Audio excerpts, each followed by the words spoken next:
Bismillah, walhamdulillah, wa salawatu ala rasulillahi sallallahu alayhi wa sallam. Assalamu alaikum wa rahmatullahi wa barakatuh. As we bid farewell to another Islamic year, 1445 is about to finish and we are about to begin a new Islamic year. Beginning with the first month of the Islamic calendar, which is Muharram.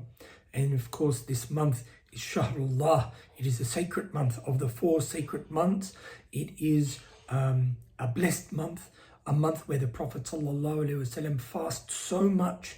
This is the most month that the Prophet ﷺ fasted outside of Ramadan. Of course, the 9th and 10th of Muharram is Sunnah to fast in, or the 10th and the 11th. And this month signifies the migration of the Prophet ﷺ from Mecca to Medina.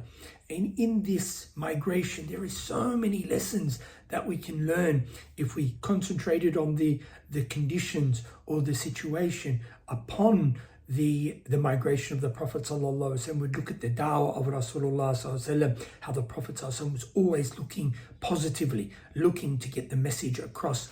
And when he felt that the people of Mecca were not ready for this message, then the Prophet ﷺ started looking elsewhere. He went to Ta'if and he met with the people of Yathrib, which is Medina, and then they made the migration. If we look at the migration itself, how the Sahaba radiallahu anhu immigrated individually, and yet the only one to migrate publicly was Sayyidina Umar radiallahu anhu. He actually came to the Kaaba and he made an announcement. He said, whoever wants to make his children orphans or his wife a widow, meet me behind this hill tomorrow morning as I am migrating to Medina.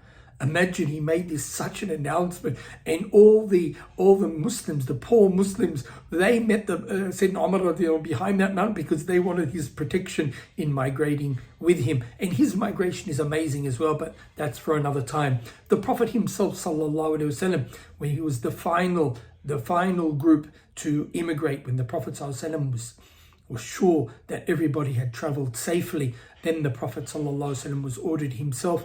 And then of course the famous meeting, him and Sayyidina Abu Bakr radiallahu anhu, when he went to Sayyidina Abu Bakr radiallahu anhu, he found that Sayyidina Abu Bakr radiallahu anhu had already prepared 2 camels, and he said, As-suhba ya Rasulullah, As-suhba, I want your companionship, ya Rasulullah. Can I have your companionship? And the Prophet ﷺ said, Allah ordered me to migrate with you, radiallahu anhu, sallallahu alayhi wa sallam, Muhammad sallallahu alayhi wa sallam. What an amazing blessing, what an amazing honor.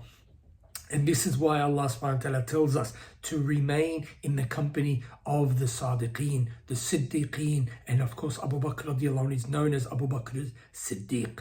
So subhanallah, and then even the migration of Abu Bakr radiallahu anhu, how he left his family with little provision. Sayyidina Asma and radiallahu anha, her grandfather would come and check on them, and he was blind, Abu Quhafa. He only accepted Islam later on. And subhanallah, when he came to check on them, she put some stones in a tin, and when Abu Quhafa asked, have you got provisions, she would shake this this can or this tin, and then Abu Quhafa would think that was money in that tin, so they wouldn't worry about, and so he wouldn't worry about them and blame Sayyidina Abu Bakr radiallahu anhu for leaving them with little provision. But because he depended on Allah, as the Prophet ﷺ depended on Allah, and they made the migration, they made proper preparation depending on Allah. So this Islam, our Islam, tells us that we should look at the logistics, look at our preparation and prepare properly, but our reliance is always on Allah subhanahu wa ta'ala.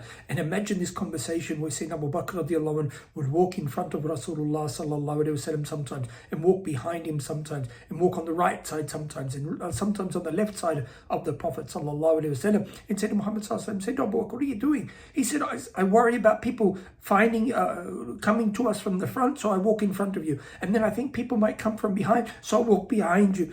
And imagine, the Prophet ﷺ was so pleased with how Abu Bakr radiallahu anhu was concerned about him. And of course, when they got into the cave, and then said, Abu Bakr radiallahu anhu was worried, and then the Prophet, and he said the famous words, of course, that he said, if the kuffar looked beneath their feet, they would have seen us. And then the Prophet ﷺ saw his anxiety, and then the Prophet ﷺ comforted Abu Bakr radiallahu anhu, saying these beautiful words. What do you say, Abu Bakr, when there are two and the third one is Allah? So his complete dependence and reliance on Allah, and then Allah subhanahu wa ta'ala brought down sakina, brought down the tranquility. Some people say that is ziyadatul iman, increase of iman, and Abu Bakr radiallahu anhu felt comfortable from then on. And this migration shows us that this is not just a physical migration, but it is a spiritual migration. And this is open for all of us. The Prophet ﷺ was asked once, what is the best migration? And the Prophet ﷺ said, the best migration is to leave, abstain from sin. This is the migration. The Prophet ﷺ, look at his relationship with Mecca. He stood on the outskirts of Mecca and he said, Ya Mecca. And he spoke to Mecca and he said, Ya Mecca, you know how much I love you. And wallahi, except that your people had run me out, that I would never have left. But look at the Prophet ﷺ. This is so appropriate for us.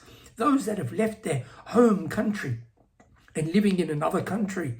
How was the Prophet ﷺ? The Prophet ﷺ, his loyalty was where he was. The Prophet ﷺ was from Mecca, but his loyalty was to Medina, because they opened their house for him.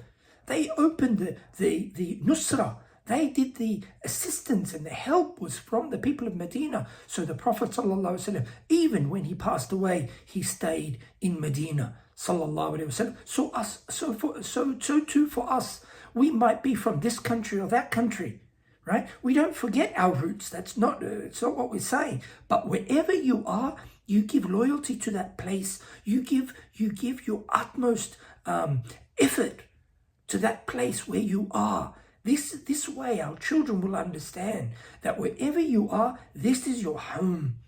You might have a house somewhere else. You might be from somewhere else, whether it be England, whether it be India, whether it be Pakistan, whether it be Egypt, whether it be another country, wherever you may be. Those that have immigrated to Canada and US and to Australia and New Zealand, even to the Arab countries as well. Wherever you are, that is your place. That is where you concentrate your effort of deen. But again, we are for the whole ummah. May Allah use us for the nusra, the assistance of his deen. But wherever we are, we concentrate on that place. We show loyalty to that place. May Allah subhanahu wa ta'ala give us the ability to practice this deen in the best possible way, and to apply ourselves and our loyalties to where we are. That way we in the moment. May Allah subhanahu wa ta'ala, we don't forget where we're from, and we might return there.